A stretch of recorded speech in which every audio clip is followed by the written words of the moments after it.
वंदना যেই মেয়ের ছবিটা ছেলের বাড়ি লোককে দেখালো অমনি ছেলের বোন হেসে উঠল।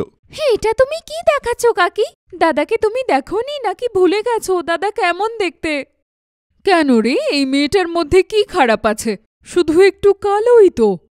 মা দেখো তো কাকি কি বলছে। এই মেয়েটা একটু কালো কালো কালো হয়, সেটা একটু হোক বা বেশি হোক। বন্দনা, সারা পৃথিবীতে তুই এই মেয়েটাকেই পেলি? আমার ছেলেকে দেখেছিস? কি ফর্সা দেখতে আমার ছেলে, আর তার জন্যে তুই কালো মেয়ের সম্বন্ধ এনেছিস? আমি তো মেয়ের গায়ের রং নিয়ে ভাবিনি। আমি তো শুধু এইটুকু জানি যে মেয়েটা খুব ভালো, বাড়ির সব কাজ জানে, আর আওয়াজ এত আসতে ভাবতেই পারবে না। পড়াশোনা জানে, ইন্টেলিজেন্ট আর স্মার্টও, আর সরকারি চাকরি করে। কাকে তুমি চাঁদ দেখেছো যার মধ্যে দাগ থাকে? তুমি শুধু দাগটাই তুলে এনেছো। তুমি কি আমার দাদার জীবনে আগুন লাগানোর কথা ভাবছো নাকি? এসব কি বলছিস? যাই বলো, এই মেয়ের মুখ তো কাঁচির মতন চলে। তোমাকে দেখতে শুনতে তো বেশ ভালো মা, কিন্তু বড়দের সাথে কিভাবে কথা বলতে হয় সেটা জানো না। এরকম ব্যাপার না, আমরা মেয়েকে ভীষণ আদরে মানুষ করেছি। এখন নিজের দাদার জন্যে এরকম মেয়ে দেখে যে কারুর মাথা গরম হয়ে যাবে।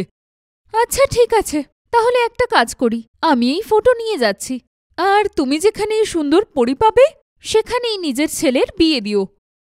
এই বলে বন্দনা ওখান থেকে চলে যায়। বাইরে বেরোতেই মনন বন্দনাকে আটকে নেয়। এই নাও বাবা ফটো। আমি তো তোমাকে আগেই বলেছিলাম তোমার বাড়ির লোক মানবে না, কিন্তু তুমি ভেবেছিলে এইভাবে তারা রাজি হয়ে যাবে। এর মানে আমার বাড়ির লোক এই সম্পর্ক মেনে নেবে না, এবার আমাকেই কিছু করতে হবে। ঘটনাটা এটাই হয়েছিল যে মননের সৌম্য নামের একজন মেয়েকে ভালো লাগে, কিন্তু তার রং কালো ছিল, জন্য সে বন্দনা কাকিকে বলে যে সম্বন্ধ দেখে তার জন্য, কিন্তু তাতেও খুব একটা কাজ হয় না। আর তাই মনন সোজাসুজি এবার নিজের বাড়ির লোকের সাথে কথা বলে। মা, তুমি সবসময় আমাকে বলতে না যে তোমরা আমার সব কথা মেনে নেবে, কারণ আমার ভাবনা চিন্তা ভালো আর আমি সবকিছু দেখেই কথা বলি। হ্যাঁ হ্যাঁ একদম, তুই তো আমার ভালো ছেলে। ছোট থেকে আজ অবধি কখনো কিছু করিসনি, পড়াশোনাতেও ভালো ছিলি, নিজের পছন্দের সাবজেক্ট নিলি, আর দেখ এখন কত ভালো কোম্পানিতে চাকরি করছিস। মা, আমি একটা মেয়েকে ভালোবাসি, এবার তুমি যদি হ্যাঁ বলো তাহলে এই বাড়িতে বিয়ের সানাই বাজবে। বলো, এর থেকে ভালো কথা আর কি হয়? হ্যাঁ, তুই নিজের জন্যে কাউকে পছন্দ করেছিস? যদি কোনো ফটো থাকে দেখা আমায়, আমরা সম্বন্ধ নিয়ে এই রোববার চলে যাব। মেয়েটাকে তো তুমি অপছন্দ করেই ফেলেছ, আর আমি ছবি দেখে কি করব? আমি এটুকুনি বলছি যে সৌম্য খুব ভালো মেয়ে, পড়াশুনো করা, ইন্টেলিজেন্ট, তার উপরে বাড়ির ভালো দেখভালও করতে পারে।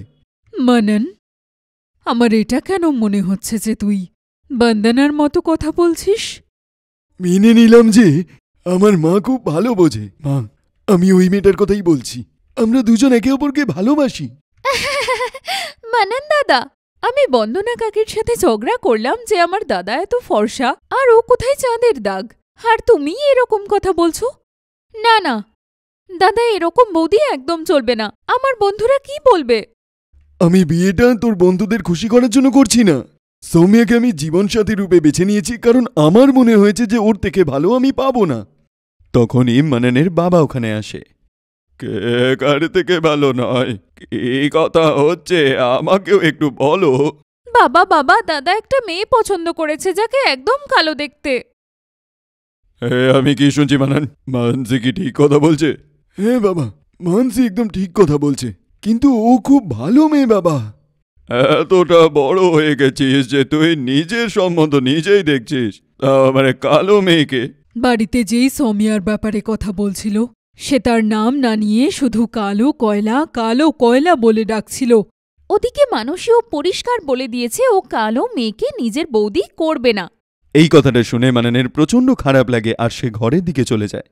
এবার এই ছেলে সারা মাস সেটাই করতে থাকবে, যতদিন না আমরা ওর কথা মেনে নিচ্ছি। ছোট থেকেই ও এরকম ভীষণ জেদি। চলো একটা কাজ করি, মেয়েটাকে দেখেই আসি। টর্চ জ্বালিয়ে যে ও হয়তো দেখতেই পাবে না কিছু। মানসি খুব ছোট থেকে ছোট কথাতেও সৌম্যার রূপ নিয়ে কথা বলতে থাকে, কিন্তু তাও মননের বাড়ির লোক একদিন সৌম্যকে দেখতে যায়। আর যখন সৌম্যকে তার বাবা দেখে, আর তুমি সৌম্যকে পছন্দ করেছো? হ্যাঁ, তুমি কি এই মেয়েটাকে চেনো নাকি? হ্যাঁ অবশ্যই, এ তো আমাদের স্কুলের ভালো টিচার, তুমি জানো স্কুলের প্রত্যেকটা বাচ্চা সৌম্যার খুব তারিফ করে। ক্ষমা করে দিও ভগবান, আমি এমনি বলেছি। দেখো, আমার তরফ থেকে তো এই সম্বন্ধে হ্যাঁ। এটা তুমি কি বলছো বাবা? তুমি এই কালো মেয়েটাকে দেখেই হ্যাঁ বলে দিলে? হ্যাঁ বাবু, আমি রাজি, কারণ আমি জানি এ খুব ভালো মেয়ে। যে বাড়িতেই যাবে সেই বাড়ি আনন্দে ভরে উঠবে। উজ্জ্বল হবে? ভাগ্য উজ্জ্বল হবে নাকি অন্ধকার হবে? না বাবা, একদম না। এই কালো মেয়ে আমার বৌদি হতে পারে না। তারপর ওনারা নিজেদের মধ্যেই কথাবার্তা বলা শুরু করে। আর সৌম্যের বাড়ির লোকেরও মননের বাড়ির লোককে প্রচণ্ড পছন্দ হয়, আর ওরা সম্বন্ধ পাকা করে ফেলে। আর খুব তাড়াতাড়ি সৌম্যা মানসির বৌদি হয়ে বাড়িতে আসে। মানসির সব বন্ধুরা যখন সৌম্যাকে দেখে ওরা হাসতে শুরু করে দেয়। দেখো, কখনো কখনো মানুষের বুদ্ধি নষ্ট হয়ে যায়। দাদা কাকে পছন্দ করেছে? সৌম্যা এটা বলেই মানসির দিকে তাকায়। এইভাবে কি দেখছো বৌদি? সত্যিই তো বললাম আমি। সবার চিন্তা ভাবনা আলাদা হয় মানসী। তুমি যাকে যেভাবে দেখতে চাও তুমি তাকে সেভাবেই দেখতে পাবে। আমি এর থেকে বেশি কিচ্ছু বলবো না। এইটা বলেই সৌম্যা ওখান থেকে চলে যায়। কিছুদিনের মধ্যেই সৌম্যা পুরো বাড়িটাকে সামলে নেয়। এমনকি মননের মা, যে সৌম্যাকে তার রূপের জন্য খোঁটা দিত, সেও সৌম্যার ব্যবহারে প্রচণ্ড প্রসন্ন হয়। একদিন মানসি কোনো একটা কথায় নিজের মায়ের সাথে ঝগড়া করে ফেলে। আরে আরে ছাড়ো না মা, ওকে বোঝানোই ভুল হয়েছে। তুমি সারাক্ষণ পুরানো চিন্তা ভাবনা করো আর সেটাই করবে। কখনো কখনো মনে হয় ষাঁড়ের সামনে বীণ বাজাচ্ছি।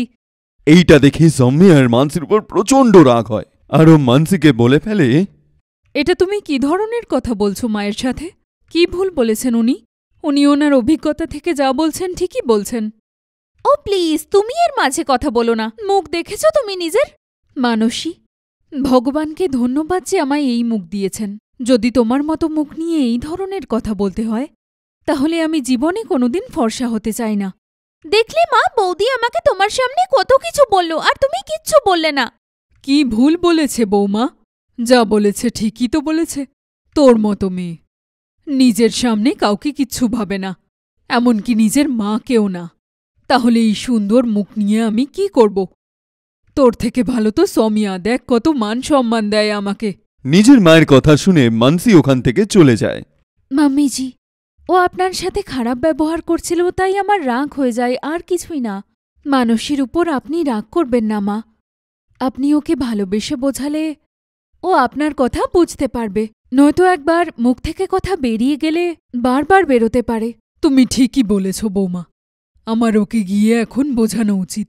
বৌমা সত্যি বলছি, আগে আমি ভাবতাম তুমি কালো তাই বাড়িতে দাগের মতো, কিন্তু আমি ভুলে গেছিলাম কালো রঙে তো সব চাপা পড়ে যায়। আপনি মন থেকে আমায় মেনে নিয়েছেন, আমার জন্যে এর থেকে বড় আর কি হতে পারে মা? মননের মা মানসিকে অনেক বোঝায়, কিন্তু মানসির মাথায় কিছুই ঢোকে না। তারপর একদিন সৌম্যা মানসিকে বোঝাতে শুরু করে। এদিকে এসো মানসী, আমার কাছে বসো। আচ্ছা একটা কথা বলো, তুমি যেখানে পড়তে যাও সেখানে তোমার টিচার যদি রাগ করে বা যদি তোমায় দুটো কথা শোনায়, তাহলে কি তুমি তার উপর রাগ করো? না না, একদম না। না হলে উনি আমায় কলেজ থেকে বার করে দেবেন, নয়তো রেস্ট্রিক্টেড করবেন। কিন্তু বাবা মা তো এরকম করে না। তুমি ওদের উপর রাগ করার পরেও ওনারা তোমাকে ভালোবাসা দেন, তাহলে তোমার বাবা মার সম্মান করাটাও তোমারই দায়িত্ব, তাই না? কাল তোমার বিয়ে হয়ে যাবে, ভাবো তারপর কি হবে। সৌম্যার কথা শুনে মানসি নিজের উপর প্রচণ্ড খারাপ লাগে, আর ওর সব সেই ঘটনাগুলো মনে পড়ে যখন সে সৌম্যার রং নিয়ে খোঁটা দিত। আমাকে ক্ষমা করে দাও। তুমি একদম ঠিক বলছো, দাদা তোমাকে এই জন্যেই এত পছন্দ করে। তুমি সবার কথা ভাবো আর ভালো ভাবো। আমি কথা দিচ্ছি, আজকের পরে যদি কখনো মায়ের সাথে ঝগড়া হয়ে যায়, তাহলে আমি গলা তুলে কথা বলবো না, প্রমিস। আর রাগ করব না। এই তো ভালো মেয়ে, তুমি সত্যিই ভালো মেয়ে। এটা আমি বুঝে গেছি যে একজন ভালো মেয়ের সাথে থাকলে আমিও ভালো হয়ে যাব। সৌম্যা মানসিকে গলায় জড়িয়ে ধরে, আর তারপর থেকে ঘরে আবার শান্তি ফিরে আসে। মানসির যদি কোনো কথায় খারাপ লাগতো তাহলে সে খুব শান্তভাবে বাড়ির লোককে বোঝাতো, আর ওর মাও তার কথাটা বুঝে তারপরেই তার ব্যাপারে কিছু বলতো। এইভাবেই সৌম্যার আসার পরে ভরসা মানসির স্বভাব বদলে যায়, আর মানসির মা বাবারও এই জিনিসটা প্রচণ্ড ভালো লাগে যে ও এক ভালো মেয়ে হয়ে গেছে। অঙ্কিতা আর অনিতা দুজনের বিয়ে একই ঘরেই হয়েছিল। বিয়ের সময় ওদের ছোট ভাই সুন্দর 17 বছর বয়সী ছিল। ওদের গরিব মা যখন ওদের জন্য ভালো সম্বন্ধ পেল, ওদের দুই বোনের একসাথেই বিয়ে দিয়ে দেয়। বাবার মারা যাওয়ার পরে অঙ্কিতা আর অনিতা দুজনেই একটা ফ্যাক্টরিতে প্যাকিং এর কাজ করত, আর তা থেকেই পুরো সংসারের খরচা চলত, যেখানে ওদের ভাই সুন্দরের খরচা ওরাই চালাতো। বিয়ের কিছুদিন আগেই দেখ সুন্দর, তুই আমাদের একমাত্র ভাই, আর আমরা চাই তুই পড়ালেখা করে বড় মানুষ হ। আমি জানি তোর মনে এই প্রশ্নটা আসছে যে যে এবার তোর পড়াশোনা আগে চালু রাখা যাবে না, কিন্তু ভাই এরকম একদম হবে না। আমি আমার হবু স্বামীর সাথে সব কথা বলে নিয়েছি, আর উনি সম্মতি দিয়েছেন যে বিয়ের পরেও আমি চাকরি করতে পারবো। হ্যাঁ সুন্দর, আমরা এই শর্তের ওপর বিয়ে করতে রাজি হয়েছি যে আমরা বিয়ের পরেও কাজ করতে পারবো, আর যতদিন তোর ভালো চাকরি লাগছে না ততদিন আমরাই তোকে সাহায্য করব। এটা শুনেই সুন্দর কেঁদে ফেলে এবং দুই বোনকে জড়িয়ে ধরে। বোন তো তোমাদের মতোই হওয়া উচিত, দেখে নিও আমি খুব মন দিয়ে পড়বো আর একদিন খুব বড় জায়গায় চাকরি পাবো। তারপরে দুই বোনেরই বিয়ে হয়ে যায়। বিয়ের পরেও ওরা নিয়মিত ওই ফ্যাক্টরিতেই কাজ করতে যেত আর সেখানে প্যাকিং এর কাজ করত। দুই বোনই তাদের মাইনের একটা অংশ তাদের মায়ের হাতে তুলে দিত আর কিছু পয়সা বাঁচিয়েও রাখত, যাতে কোনোদিন যদি ওদের ভাইয়ের পয়সার দরকার হয় যাতে ওরা সাহায্য করতে পারে। শ্বশুরবাড়িতে শোন অনিতা, এই সবে সুন্দরের ফোন এসেছিল, ওর গ্র্যাজুয়েশন পূর্ণ হয়ে গেছে। ভগবানকে লক্ষ লক্ষ ধন্যবাদ, এইবার আমাদের ভাই ভালো চাকরি করবে। হ্যাঁ হ্যাঁ, আমাদের ভাই এবার বড় হয়ে গেছে। ফ্যাক্টরি শেষে ওর বাড়িতে গেলে কেমন হয় মিষ্টির বাক্স নিয়ে? হ্যাঁ হ্যাঁ, আমরা দুজনেই যাব। আর শোন, আমি ওর জন্য কিছু টাকা বাঁচিয়ে রেখেছিলাম, ভেবেছিলাম ওকে একটা জামা কিনে দেব। কাজে যাওয়ার জন্য তো নতুন জামা কাপড় চাই, তাই না? কি ব্যাপার, শুনলাম নাকি তোমাদের ভাই গ্র্যাজুয়েশন করে নিয়েছে? এই আনন্দে তো আমাদের ওখানে যাওয়াই উচিত। চলো, এবার তোমাদের এই দায়িত্বটা শেষ হলো।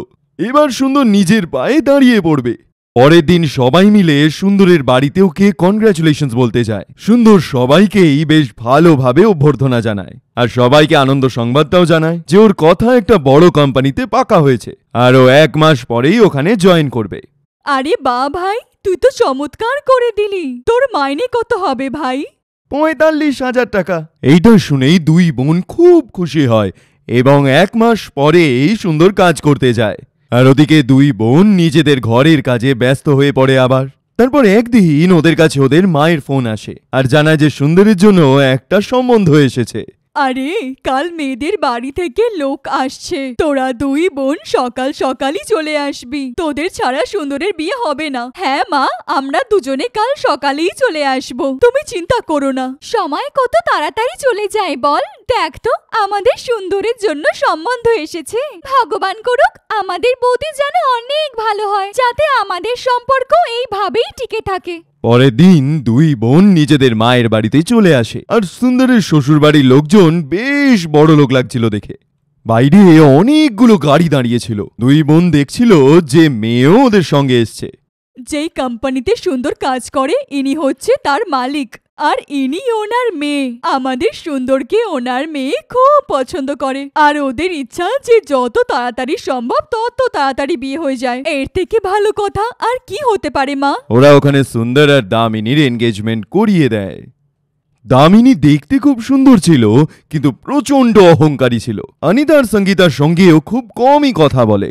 অতিথিরা রওনা হয়ে যাওয়ার পরে মা, তোমার জন্য আর একটা সুখবর আছে, আমি মা হতে চলেছি। ভগবানকে অনেক ধন্যবাদ। আমি কতদিন ধরে এই মুহূর্তের অপেক্ষা করছিলাম। ঘরে দুটো খুশি, আর সেটাও একসাথে, এটা তো অনেক ভালো কথা। দেখ মা, এবারে চাকরি ছেড়ে দে, এবারে নিজের খেয়াল রাখ। এইবারে তো সুন্দর মোটা টাকা কামাচ্ছে, আর জানিস ওর শ্বশুর বাড়ি থেকে ওকে একটা বড় ঘর গিফট করছে। এই জন্য এবার তোরা দুই বোন নিজের পরিবারের দিকে ধ্যান দে। এটা শুনেই দুই বোন প্রচন্ড খুশি হয়ে ওঠে। এবার সুন্দরের বিয়ে হয়ে যায়। দুই বোনও নিজেদের ঘরের কাজে আবার ব্যস্ত হয়ে পড়ে। অঙ্কিতার একটা সুন্দর ফুটফুটে ছেলে হয়। ওদিকে অনিতাও একটা সুন্দর ফুটফুটে মেয়ের জন্ম দেয়। যখন দুটো বাচ্চাই একটু বড় হয়ে ওঠে তখন ওরা নিজেদের সুন্দর মানে ভাইয়ের বড় বাড়িতে যায়। আরে আমার ভাগনা ও ভাগ্নে কি সুন্দর দেখতে, আমি আজই ওদের দুজনের জন্য সুন্দর সুন্দর খেলনা নিয়ে এসেছি। দুই বোন নিজেদের বাচ্চাকে ওখানেই সোফায় শুইয়ে দেয়। এটা দেখে দামিনী প্রচন্ড রেগে যায় আর ও বলে ওঠে, আরে দিদি, আপনারা তো সুন্দর থেকে অনেক বড়, আপনাদের এটা বলতে তো আমার ভালো লাগবে না যে বাচ্চাগুলোকে ভেতরে নিয়ে যান। একটু দেখুন সোফাটা খারাপ হয়ে যাচ্ছে। এটা তুমি কি বলছো দামিনী? বাচ্চারা আসতেই ঘরটা কত উজ্জ্বল হয়ে উঠেছে। উজ্জ্বল? তুমি উজ্জ্বল দেখতে পাচ্ছ? যখন থেকে এসেছে ওরা কেঁদেই যাচ্ছে। কিচ্ছু হবে না সুন্দর, বৌদি একদম ঠিক কথাই বলেছে। দেখ না বাচ্চারা কত কাঁদছে, আমরা ওদের ভেতরে নিয়ে গিয়ে একটুখানি মায়ের কাছে বসবো। দুই বোন মিলে তাদের মায়ের ঘরে ওই বাচ্চাগুলোকে নিয়ে যায় আর মাকে দেখে ওরা হয়রান হয়ে যায়। মা, তুমি নিজের এই কি অবস্থা করে রেখেছো? সবকিছু ঠিক আছে বাবা, আমার বাচ্চারা নিজের বাড়িতে অনেক সুখী। মা এর থেকে বেশি আর কিছু চায় না। দুপুরবেলা খাওয়ার সময় বাড়ির কাজের লোক এসে পুরো খাওয়াটা তার মায়ের কাছে রেখে দিয়ে চলে যায়। এটা দেখে দুই বোনের প্রচন্ড খারাপ লাগে যে ওদের বৌদি ওদের সাথে ঠিক মতো করে কথাটুকুও বলেনি, না ওদের সাথে একসাথে খাওয়াটাও খেলো। এদিকে সুন্দর তার বউয়ের সাথে বাইরে বসে দারুণ হাসতে হাসতে খাওয়াটা খাচ্ছিল। যখন দুই বোন ওখান থেকে যেতে লাগলো, তারপর কেমন লাগলো? ভালো লেগেছে? দেখো কত বড় ঘর, কত চাকর বাকর। দুই বোন ওকে কিছু বলার আগেই হঠাৎ দামিনী বলে ওঠে, তুমি এটা কি বলছো সুন্দর? তোমার দুই বোন আজ পর্যন্ত এরকম জিনিস চোখেও দেখেনি। খাবারটা ভালো ছিল তো দিদি? সুন্দর আপনাদের জন্য কিছু গিফট তৈরি করেছিল। আরে দিদি, তুমি আমার পড়ার পিছনে অনেক খরচা করেছো আর তাই একটু টাকা দিলাম, তোমার কাজে লাগবে। দুই বোনের এরকম মনে হচ্ছিল যে ওদের ছোট গরিব ভাইটা অনেক বড় লোক হয়ে গেছে আর নিজের পয়সার অহংকারে ডুবে গেছে। দুই বোনে অনেক মানা করে কিন্তু সুন্দর তাও জোর করে টাকাটা ওদের দিয়ে দেয়। দুই বোন বাড়িতে ফিরে আসে কিন্তু আজকে দুই বোন একদমই খুশি নয় আর একজন আরেকজনের দিকে ঠিকমতো করে তাকাতেও পারছিল না। তোমরা শুনেছো তোমার ভাই নাকি একটা বড় ফ্যাক্টরি দিচ্ছে? তোমাদের ভাই সুন্দর এখন তো বড় লোক হয়ে গেছে। হ্যাঁ, ও এখন অনেক ধনী ব্যক্তি হয়ে গেছে। অঙ্কিতার এই কথার মধ্যে লুকিয়ে থাকা দুঃখটা তার বর একদমই বুঝতে পারে না। কিন্তু অনিতা এসে অঙ্কিতাকে গলায় জড়িয়ে ধরে। কিছু সময় পরেই ওদের মা মারা যায় আর দুই বোনের নিজেদের ভাইয়ের বাড়িতে যাওয়া আসাটা একদম বন্ধই হয়ে যায়। ওদিকে একদিন অঙ্কিতার বরের হার্ট অ্যাটাক চলে আসে, যার জন্যে সেও মারা যায়। নিজের ছেলের পড়াশোনা চালিয়ে নিয়ে যাওয়ার জন্য অঙ্কিতা একটা ফ্যাক্টরিতে কাজ করতে শুরু করে আর ওদিকে বাড়িতে অনিতা নিজের মেয়ের সঙ্গে অঙ্কিতার ছেলেরও খুব ভালোভাবে খেয়াল রাখে। অঙ্কিতা, আমরা সুন্দরের থেকে সাহায্য চাইতে পারি। ও আমাদের ছোট ভাই, এই বাজে সময় ও আমাদের সাথ নিশ্চয়ই দেবে।